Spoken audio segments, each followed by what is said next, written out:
जय हिंद दोस्तों, मेरा नाम संदीप कुमार, आपकी अपने चैनल एग्जाम अड्डा में स्वागत है। मेरे प्यारे बच्चे, आज हम लोग पढ़ने वाले हैं भौतिक परिवर्तन और रासायनिक परिवर्तन। भौतिक परिवर्तन को हम लोग फिजिकल चेंज कहते हैं, रासायनिक परिवर्तन को केमिकल चेंज कहते हैं। चलिए हम लोग अपने टॉपिक को प्रारंभ करते हैं।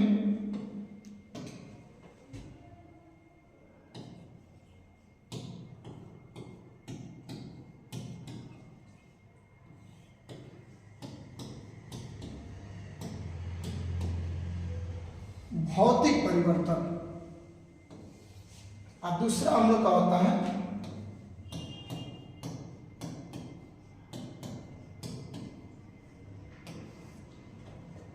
रासायनिक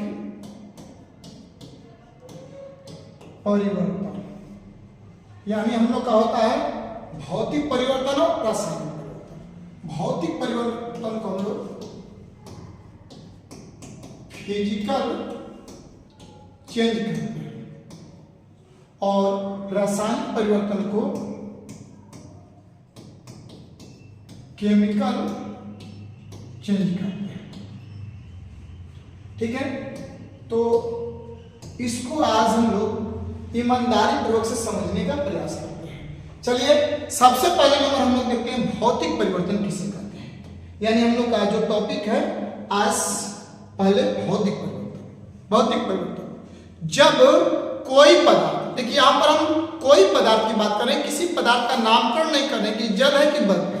जब कोई पदार्थ अपनी अवस्था से, अवस्था मतलब फेज होता है जिसको हम लोग स्टेट भी बोलते हैं, जब कोई पदार्थ अपनी अवस्था से दूसरी अवस्था में जाकर, जब कोई पदार्थ अपनी अवस्था से दूसरी अवस्था में जाकर पुनः अपनी अवस्था में आ जाए, उससे हम लोग भौतिक परिवर्तन फिजिकल चेंज कहते हैं। देखिए हमने क्या बोला कि जब कोई पदार्थ, यहां पर किसी पदार्थ का नामकरण नहीं करें, जब कोई पदार्थ अपनी अवस्था से दूसरी अवस्था में जाता, मतलब कोई ऐसा पदार्थ है जो अपने स्टेट से दूसरे स्टेट में चला जाता है और जाकर के पुनः अपनी स्टेट में पुनः अपनी अवस्था में आ जाता है, उससे हम लोग भौतिक परिवर्तन कहते हैं। जैसे जल का उबलना एक भौतिक परिवर्तन है। क्यों भौतिक परिवर्तन है? तो जल को यदि नॉर्मल टेम्परेचर पर छोड़ते हैं तो जल ठंडा होता है, लेकिन यदि उसको हीट देते हैं तो वो जल उबलने लगता है, मतलब कि गर्म हो जाता है। तो देखिए उसका अवस्था बदल गया। जब नॉर्मल टेम्परेचर पर था तो उसका अवस्था कुछ और था, लेकिन जब उसको हीट दिए तो उसका अवस्था बदल गया। और लेकिन कुछ समय के बाद इसे पुनः नॉर्मल टेम्परेचर पर छोड़ेंगे तो ये गर्म जल पुनः ठंडा हो जाएगा। तो देखिए यहाँ पर जब जल को ठंडा किए तो उसका अवस्था और था, लेकिन जब उस जल को गर्म किए तो उसका अवस्था कुछ और हो गया है। तो इसे हम क्या बोलते हैं? भौतिक परिवर्तन बोलते हैं। यानी बर्फ का जमना, यहाँ पर बर्फ का जमना भी भौतिक परिवर्तन है, यानी फिजिकल चेंज है। जैसे जल को यदि हम फ्रिज में रखते हैं तो उनके टेम्परेचर को घटाते हैं तो 0 डिग्री सेल्सियस पर जब जल होता है तो बर्फ बन जाता है। तो इसका देखिए जब जल था तो उसका अवस्था कुछ और था, फेज कुछ और था, लेकिन यही जल ठोस में बदल गया, मतलब कि बर्फ में बदल गया, तो इसका अवस्था बदल गया। लेकिन इसी ठोस यानी इसी बर्फ को पुनः थोड़ा सा टेम्परेचर मिलता है तो ये बर्फ पिघल करके पुनः जल अवस्था में हो जाता है। तो यहाँ पर अपनी अवस्था को बदल रहा है, ठोस से द्रव, द्रव से ठोस से द्रव, द्रव से ठोस में बदल गया है। तो यहाँ पर बोलते हैं हम लोग भौतिक परिवर्तन। यानी कोई पूछेगा कि कोई पूछेगा आपसे कि जल का उबलना कौन सा परिवर्तन है, तो भौतिक परिवर्तन है। यदि कोई कुछ क्वेश्चन करेगा कि बर्फ का जमना कौन सा परिवर्तन है, तो भौतिक परिवर्तन है। रबर का तनना कौन सा परिवर्तन है, तो भौतिक परिवर्तन है। आपका बल्ब का जलना कौन सा परिवर्तन है, तो भौतिक परिवर्तन है। यानी आप भौतिक परिवर्तन को समझ चुके हैं। अब हम लोग प्रारंभ करते हैं रासायनिक परिवर्तन यानी केमिकल चेंज। केमिकल चेंज क्या है? देखिए जब कोई पदार्थ, देखिए इसमें भी कोई पदार्थ है, इसमें पदार्थ का नामकरण नहीं किए। जब कोई पदार्थ अपनी अवस्था से दूसरी अवस्था में जाकर, जब कोई पदार्थ अपनी अवस्था से दूसरी अवस्था में जाकर पुनः अपनी अवस्था में आ जाए, पुनः अपनी अवस्था में ना आए, उसे हम क्या बोलते हैं? रासायनिक परिवर्तन बोलते हैं। हमने बोला कि जब कोई पदार्थ अपनी अवस्था से दूसरे अवस्था में जाकर पुनः अपनी अवस्था में आ जाए, उसे क्या बोलते हैं? भौतिक परिवर्तन बोलते हैं। लेकिन जब कोई पदार्थ अपनी अवस्था से दूसरी अवस्था में जाकर पुनः अपनी अवस्था में न आए, उसे हम लोग रासायनिक परिवर्तन कहते हैं। तो जब अपनी अवस्था में आ जाएगा उसे भौतिक परिवर्तन, और जो अपनी अवस्था में नहीं आएगा उसे रासायनिक परिवर्तन यानी केमिकल चेंज करते हैं। जैसे अंडे का उबलना कौन सा परिवर्तन है? तो रासायनिक परिवर्तन है। चावल का पकना कौन सा परिवर्तन है? तो रासायनिक परिवर्तन है। पनीर का बनना कौन सा परिवर्तन है? तो रासायनिक परिवर्तन है। लोहे पर जंग लगना कौन सा परिवर्तन है? तो रासायनिक परिवर्तन है। यानी मैंने कहा कि दूध से पनीर का बनना कौन सा परिवर्तन है?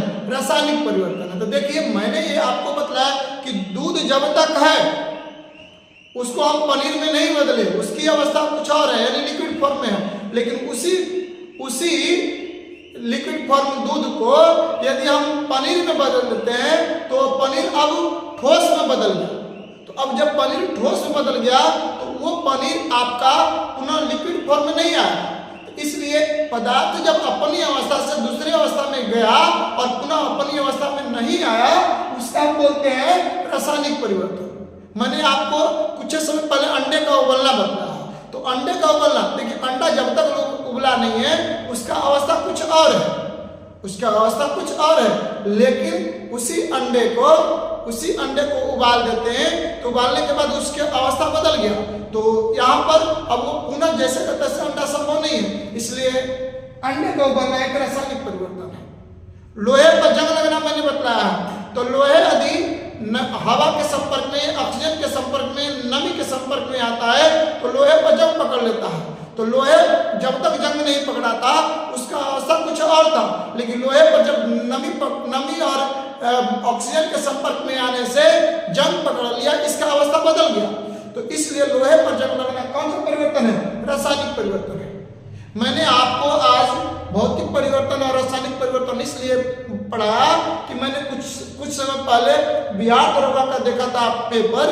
तो बिहार दरोगा में पूछा हुआ था कि अंडे का उबलना कौन सा परिवर्तन है? तो अंडे का उबलना आपका रासायनिक परिवर्तन है, क्योंकि रासायनिक परिवर्तन का डिफिनीशन होता है जब कोई पदार्थ अपनी अवस्था से दूसरी अवस्था में जाकर पुनः अपनी अवस्था में न आए, उसे हम लोग बोलते हैं रासायनिक परिवर्तन यानी केमिकल चेंज। जैसा कि आपको समझ में आ गया होगा, यदि आज का वीडियो स्पष्ट रूप से समझ में आ गया है और चैनल को सब्सक्राइब नहीं किए हैं, जो रेड कलर का सब्सक्राइब लिखा हुआ है उस रेड कलर सब्सक्राइब को यानी उस बटन को सब्सक्राइब कर बेल आइकन घंटी ऑल वाला नोटिफिकेशन दबा दें, जिससे मैं किसी भी प्रकार का वीडियो अपलोड करूं तो आपके पास नोटिफिकेशन में पहुंच जाए। और मैं चाहता हूं कि आपको इस तरीका से पढ़ाया जाए कि आप समझें कि ऑफलाइन है और स्पष्ट समझ में आ जाए। तो बस आज के लिए इतना ही। अभी तक चैनल नहीं सब्सक्राइब किए हैं तो कृपया कर चैनल को सब्सक्राइब कर बेल आइकन घंटी को दबाते हुए शेयर करें। फिर मिलते हैं हम लोग अगली क्लास में। जय हिंद, जय भारत।